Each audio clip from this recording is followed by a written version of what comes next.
Hello, Navarro at TTR again. Going to show you a small update on the blackening, which is what I call when you get these models ready. Now, when's it gonna focus here for you guys? Oops, there's something behind, that's why. Okay, there it goes. And if you notice what's black again is they kill all the stuff that's not going to be green. Face. And a couple things to remember: that it's okay to make a mistake. Don't worry about getting any of the power armor black. If you're fast enough, you can just wipe it right off. Also, it actually looks a little bit better if you get a little black on it.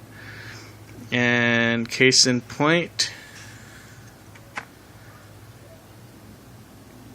is, like, not sure you can tell, is that we blacked the eyes and we overlap the eyes, meaning that it's not exactly in the eye socket, but it extends outside of the eye socket onto the green power armor. So that way when we put the red in, we're going to put white in the middle, and it's going to go almost exactly where the eye socket would be, but more importantly, it leaves a black outline around the eye, which makes it pop. And then at that point, depending on how serious you want to get, what I do, I like to do things in layers of 3, even the eyes. So it'll be a dark red, light red, and then an even lighter red on the eye, and then a little dot of white. And that actually takes very, very little time to do something like that. Also, what I want you to notice is, like with this on the Aquila, there it is, that when I did the black, I didn't just do the feathers, I overlapped it onto the power armor. So that way when you eventually do paint the Aquila, there's an outline around it similar to the eyes, and that makes those items pop as well. The middle part here again is painted black, the power cables, the hip, the purity sills painted black, and I'm going to go over those with white and then a sepia wash, or maybe just the bleached bone and let it stand. And then the inside of the grills of the power pack painted black, and I'm going to dry brush those with the silver or bolt gun metal. God, I can't remember. Belcher's something is what it's called. Iron Belcher, which is the dark metal. You also notice that on all my models I left out the arms, the gun arms. Only because it's easier to paint the model itself without those particular arms on it. But if you're like myself and want to see the model completed, and you glue them all together just to have it to run it without any primer or anything, that's cool too. Just remember that for the gun arms, don't put as much glue as you would anywhere else. Just like a dab of glue, put it on there, so when you eventually do paint, you can just snap it off without damaging the model at all. And these are the missile guys. And this Devastator squad, I don't think I mentioned it before, is going to be 4 missile launchers. Only because I heard in tournament play that's actually pretty aggressive. 4 strength 8 shots at the beginning. You should be able to knock out a vehicle a turn, and then at the ending parts of the game, you shoot them with the frag and hit multiple models that are either running away or holding an objective. And my opinion, the objective of any game is just to force them to take a armor save. Even if they have a 2-up save, if you force them to take 6 shots or 6 saves, you're bound to get 1 or 2 of those guys. So anyways, hope this vid helped out a little bit. I'm going to go ahead and finish up the other 5 and then start on the coloration, which are the details. And at this point though, guys, the blackening is the most tedious part for me, at least. But once I start getting some real color on these, it starts the model starts to come alive, at least for me, and I start getting excited and wanting to see it finished. So anyways, I'll talk to y'all later. Bye. Hey guys, TTR again. The blackening is complete. All pieces that are going to be blackened have been blackened. On the model, that is. And the actual next step is the next color that I'm going to use that takes the most time, that's not what I'm trying to say. What I'm trying to say is the next color that is going to take the most color.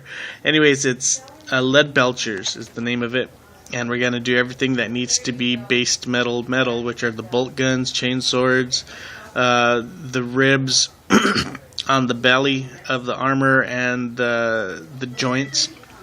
And when I paint them, the bolt guns and stuff are going to be the entire thing metal, the entire bolt gun, chainsword metal, and the ribs, I'm just going to touch them so that way you can see the detail. It's sort of like highlighting or dry brushing, but it's not going to be a completely metal color, lead belcher color. It's just going to be there, and to be honest, that's going to be the end of it for the ribs, because you just want to see that it's there and it looks really good. The bolt gun itself is going to be completely covered. The chain sword, I'm just going to concentrate on the metal parts, the handle and the teeth, because and the missile launcher, just the tube itself is going to be metal. And what I'm going to do is I'm going to come back with Chaos Black. I think it's called Abaddon Black now, but in reality, if you want to save a little bit of cash, it's really just semi-gloss black. Not a complete gloss, it has to be semi-gloss, otherwise it's going to look weird. But that's what the Chaos Abaddon Black is. And all my weapons are going to be black. So what's going to stay metal on the bolt gun itself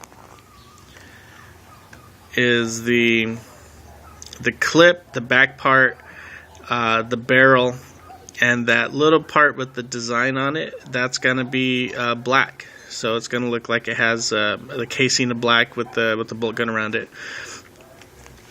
On the missile launcher, it's just the tube, which is